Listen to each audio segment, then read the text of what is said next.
Hello and good morning. This is a fabulous, fabulous morning, but not if you have allergies, because the pollen count is a little bit high today. Good morning. I am Sakina B with Clean Good Eats, and today I want to welcome you to our Q&A on food allergies. Now, we're going to talk a little bit about other allergies too, but we're primarily going to focus on food allergies. So, if you have any questions, please feel free to post them. I do have some questions that people have messaged me, so I'm going to get to those first. And if we have some time, we'll get to any of the other ones that we have too. So, let's talk about what food allergies are. Okay. Allergies in general is the body's immune system in overdrive. It's looking at whatever it's allergic to, okay, whatever that foreign body is.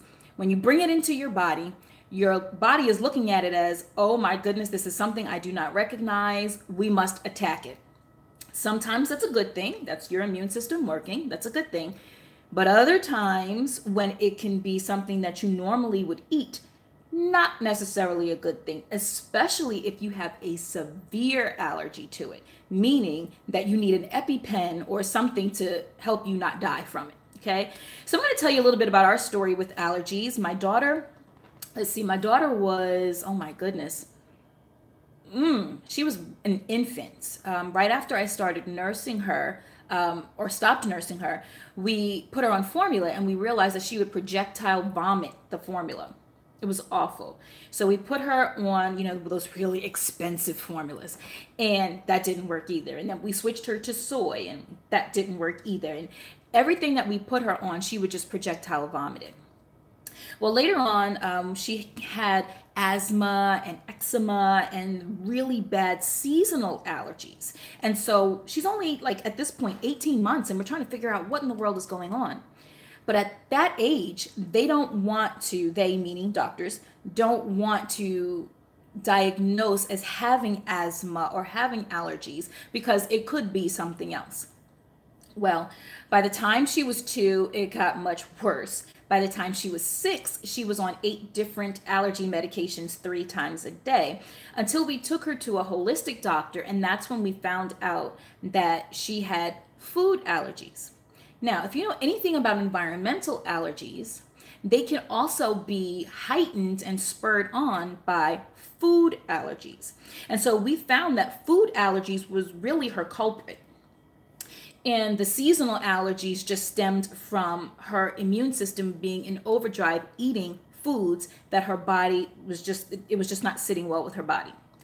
So I'm going to tell you that and when I looked at this figure, I'm thinking, oh my goodness, this is so many kids. But 1 out of 13 kids has a food allergy. Okay. And on many occasions, it's severe.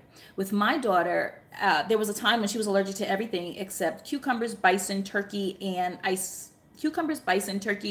iceberg lettuce. Those were the 4 foods that she could eat. And so we had to figure out what in the world we were going to do with this child who really couldn't eat anything. And, having a mama who couldn't cook was not a good thing. So I'll share with you a little bit later on how we cured her of many of the foodborne allergens that she had, which also helped her with her seasonal allergies as well. So let's talk about the top 8. Okay. So the top 8 food allergens, we're talking eggs, shellfish, milk, so dairy, definitely, soy, wheat, tree nuts, peanuts. I'm trying to think, what else am I missing? I think that's the top 8. Yes. My daughter, I told you she was allergic to everything but 4 foods. She was allergic to pineapples, carrots, and these are things that people may not necessarily think about when they think about allergies. She was highly allergic to bananas.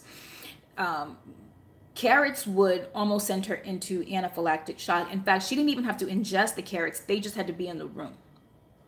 So if any of you moms out there are like me, where you get this diagnosis and you're like, oh my goodness, what am I going to do? I don't want to kill my child. How am I going to keep this child alive? And that's just me in my house where I can control the environment. Think about when you go out to potlucks, family gatherings. I remember, not going to name this member of my family because she is not here to defend herself. Turnips are good. Oh, well, good, Cal. I'm glad you like turnips. I like them too. If you have a good recipe, shoot it my way. I'd love to hear it. Um, but yeah, so in my family, I had this one family member that I will not name because she's not here to defend herself. But she swore up and down that my daughter really wasn't allergic to a lot of the things that I said she was allergic to include cigarette smoke because she had asthma. And so she would continue to do it around my daughter, and it wound her up in the hospital for a week. IVs, oxygen, everything. And so this really is serious. So even if you don't have a child with allergies, you want to be very sensitive to other people who do, because this really is a serious matter. So when we went to potlucks, sometimes I almost lost my mind because you know how people like to bring veggie platters? And I'm like, okay, how are we going to maneuver around this because it's in the room? And so we almost felt isolated because we couldn't do a lot of the things that, say, normal families could do, like even go to a petting zoo. She was highly allergic to animals of all sorts. I don't know about lizards. She was afraid of lizards, so we didn't try lizards, but she was highly allergic to many animals. So it really limits the places that you can go, almost debilitating to an extent.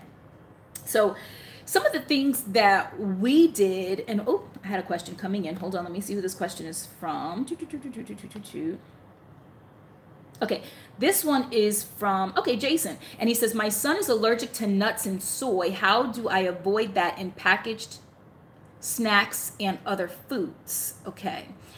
And then I'm going to couple that with Michelle's. Michelle says, when it comes to family get-togethers and potlucks, which is what we're talking about, we often either just get drinks, oh, I know that feeling, or bring our own food. Is there anything else that we can do not to stand out so much? Okay, so I'll address the potluck one first, and then we'll get to the packaged goods.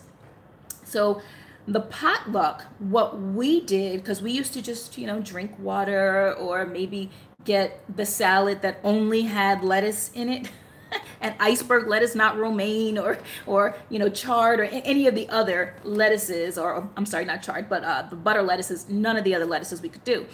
So we would either bring our own food so that we would at least have a dish there that my daughter could eat, or we would bring, and it would be a double batch. So just in case, when we get through that potluck line and it's all gone and she has nothing to eat, we would bring a double batch. Or we would just bring personal food for her. Now, when we did that, of course, as a kid, you want to eat what everybody else is eating. You don't want to sit there and look at, everybody else eating the cheesecake and all the other things that you want to eat. So we did try to give her something that was going to be on that potluck table. But especially if it's a family gathering, or if you know the people well who are putting on the potluck, and I'm just going to say this, okay? If you don't know the people well who are putting on that potluck, you ask who made what, because not everybody's kitchen is the same. That was a side note. Okay. So you just let them know what the allergies are and say, look, here are the foods that my child can eat. Don't tell them the food she can't eat. I mean, you can tell them that, but focus on the foods that your child or you can eat. So this way they know the parameters in which they can work in. Because what if you miss one that they can't eat? So just give the foods that they can eat. And educate the people that are around you.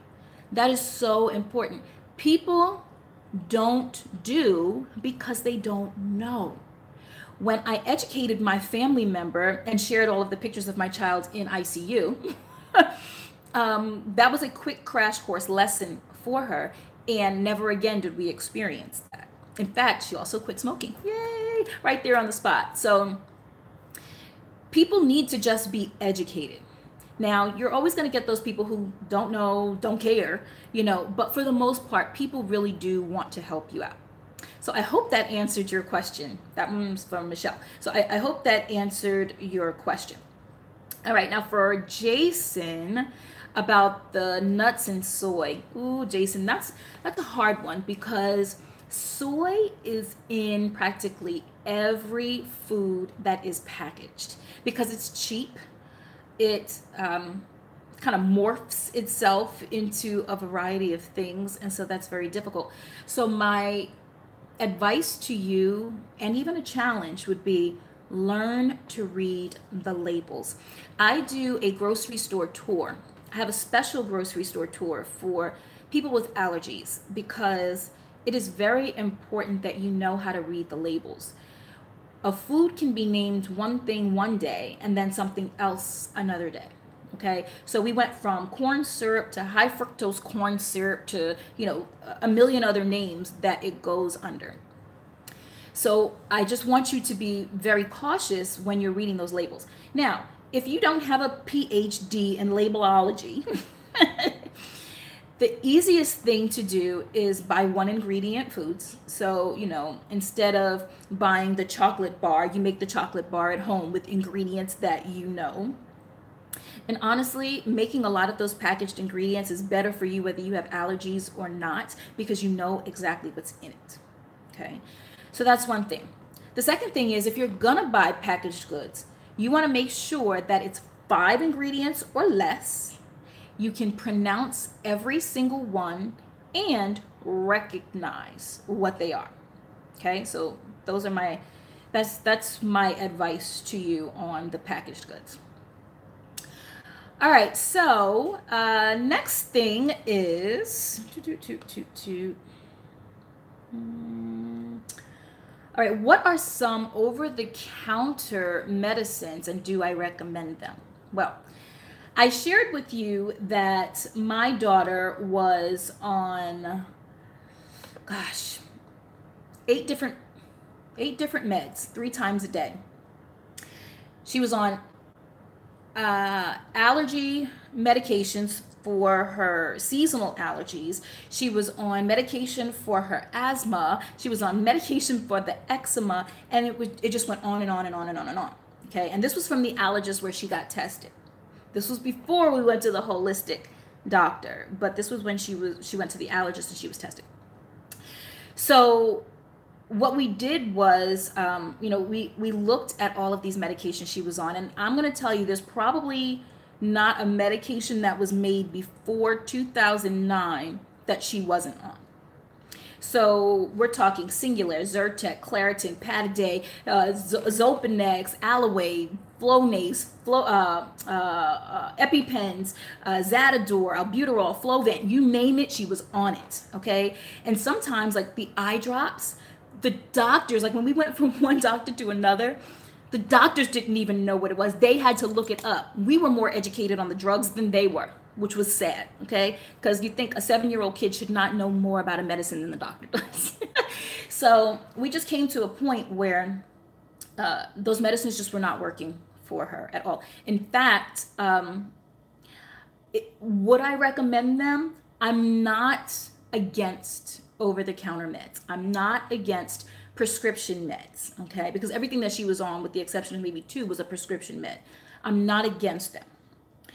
But I will caution you, every man-made medicine has a side effect, or 2 or 3 or 4 or 5 or a million.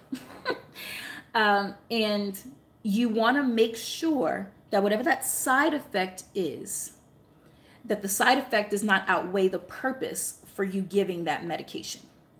Okay, so there was one particular medication that she was on that, years ago they never had advertisements on TV about the medications, and now they have them all the time. And so now that she's off of all of them, we sit back and we look at these commercials and we laugh, but it's really not funny, honestly. But we laugh because it's like 13 seconds of all the great stuff it's going to do for you, and then 47 seconds of how it's going to kill you. And we can attest to that because one of the medications she was on gave her suicidal thoughts. Suicidal thoughts. I'm sorry, but I think we can take some other precautions rather than taking this medication, because death is really a little more permanent than some of the things that she was going through. So I will say that. But again, I'm not against over-the-counter meds. I'm not against prescription meds if they're needed. But if you can find a way to alleviate the symptoms and cut them off at the root, or at least deal with the symptoms right there in the moment in a more natural way, I would always suggest that first.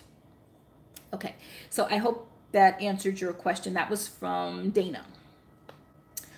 All right, so now I have a question from Lourdes. Can allergies be cured, and what are some natural remedies? Okay, that's a good one.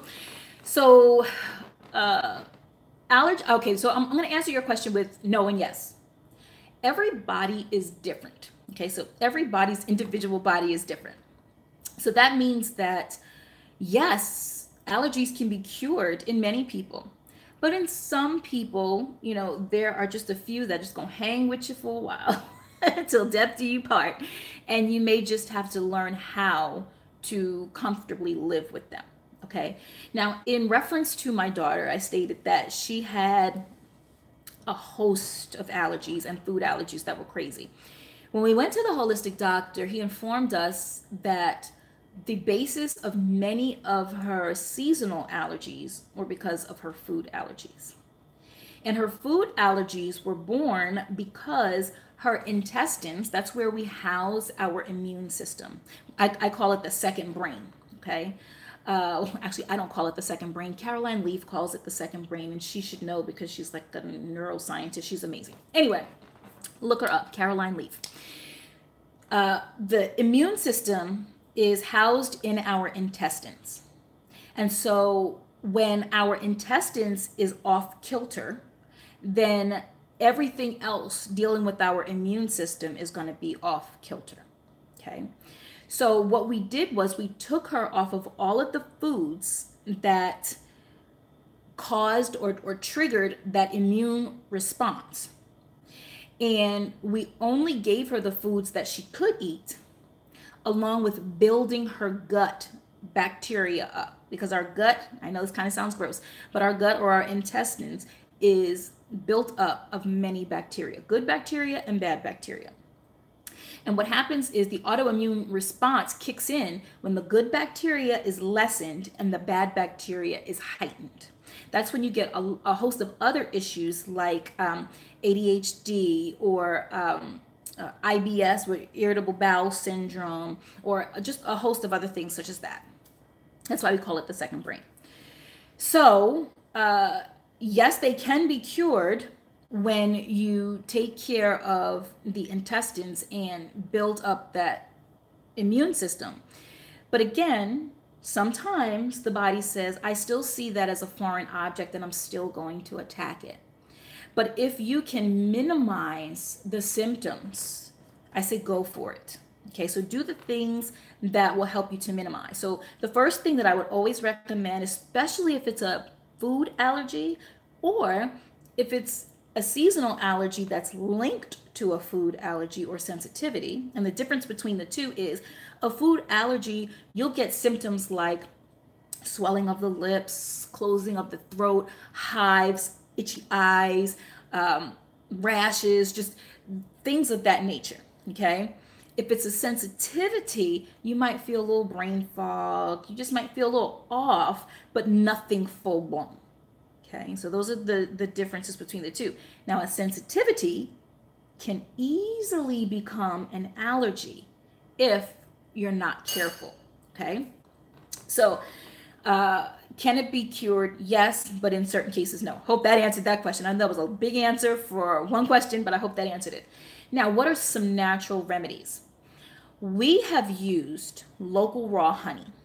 Love, love, love local raw honey. Do not go to the grocery store and pick up the cute little clover leaf honey because that is not going to help your situation. It needs to be local, meaning right where you are, preferably in the county where you are. And it needs to be raw, meaning not pasteurized or filtered in any way, so that all of the pollen and the other allergens that you may be allergic to seasonally, they're in that honey. Why do we want them in that honey? It's kind of like an allergy shot. They give you little doses of it to build your immune system up so that it can begin to fight it off. Well, it's similar to that. So you want that pollen in there, you want those allergens in there so that you can start building up your immune system. Now, when you take this local raw honey, you don't want to take it and say May. Because again, you're trying to build up your immune system. So you want to start in like late January, early February, and taking about a teaspoon a day. Now, if you're diabetic, I don't recommend this, but I'm speaking to the non-diabetics here, okay? Or people who are not sensitive to doses of sugar, okay? Because honey is a sweetener. So, and it'll raise your glucose.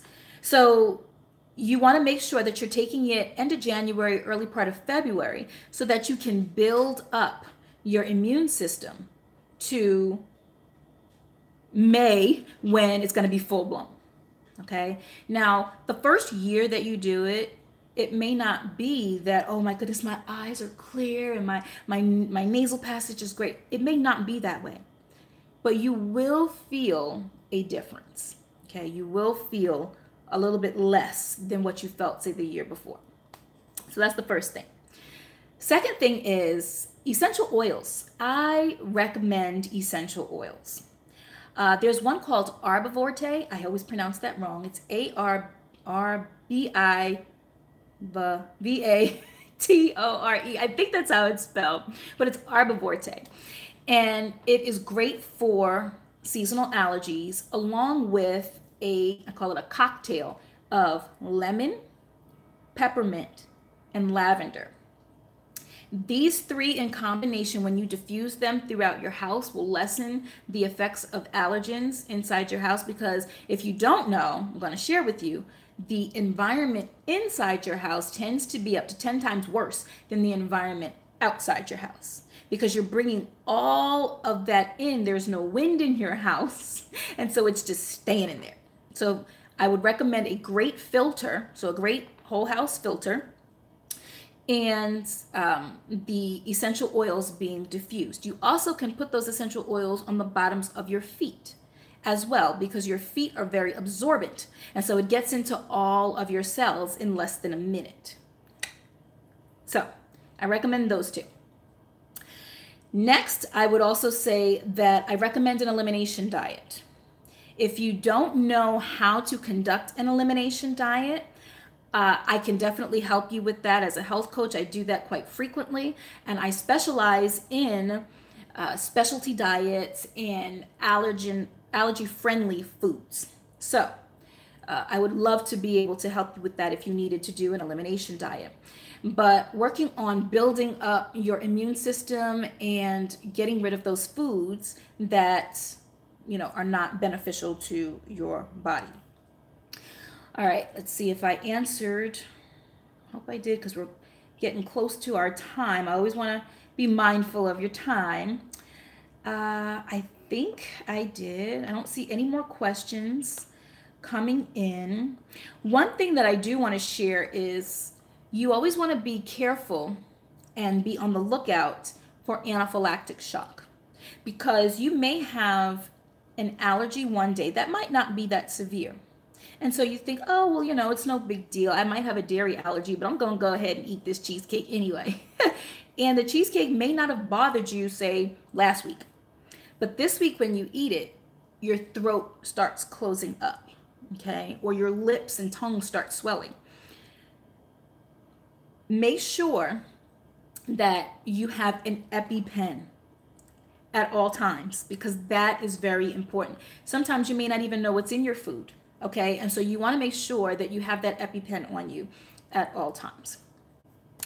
If you don't know if you have food allergies, there are two ways to figure it out. Number one, you can go to a doctor and get tested. They can do either a skin testing on you, where they put these, they almost look like little thumbtacks, and it's a whole board of whatever allergens they think you may be allergic to, and they press it into your skin and see what the what's the word I'm looking for? What it looks like afterwards, whether you have raised bumps or not after a period of time. Another way is through blood tests. They can recognize, and a third way, generally holistic doctors will use this way, is muscle testing. Muscle testing is when you hold the object in your hand. With my daughter, it was food that she would hold the object in her hand, and then the doctor would feel her lymph nodes to see if there was any swelling. Okay, so muscle testing is great, but I would always recommend following it up by a blood test because that will be the most accurate. All right, so if I don't think I have any more questions, I just want to make sure that I don't have any more. If I don't, please feel free to contact me on cleangoodeats.com. I have some amazing content that's going to be coming out soon. If you are not on my newsletter list, my email list, please, please, please get on my email list because we have some goodies that are going to be coming out that way too. We also have a subscription service that's going to be coming up where I'm going to be doing online classes. So if you want to get in on that subscription service, please shoot me a message. You can contact me on cleangoodeats.com/contact me, and I will be able to message you back. You can get on my email list that way, and I will let you know how you can go about subscribing because that will be open soon. All right, well, I thank you all so much for joining me today. I look forward to seeing you next week. Please stay tuned on the Clean Good Eats with Sakina B on my Facebook page. You can catch me on Pinterest, Instagram, and LinkedIn as well. But check my Facebook page to know what the topic is going to be for next week. I look forward to seeing you then. Bye-bye.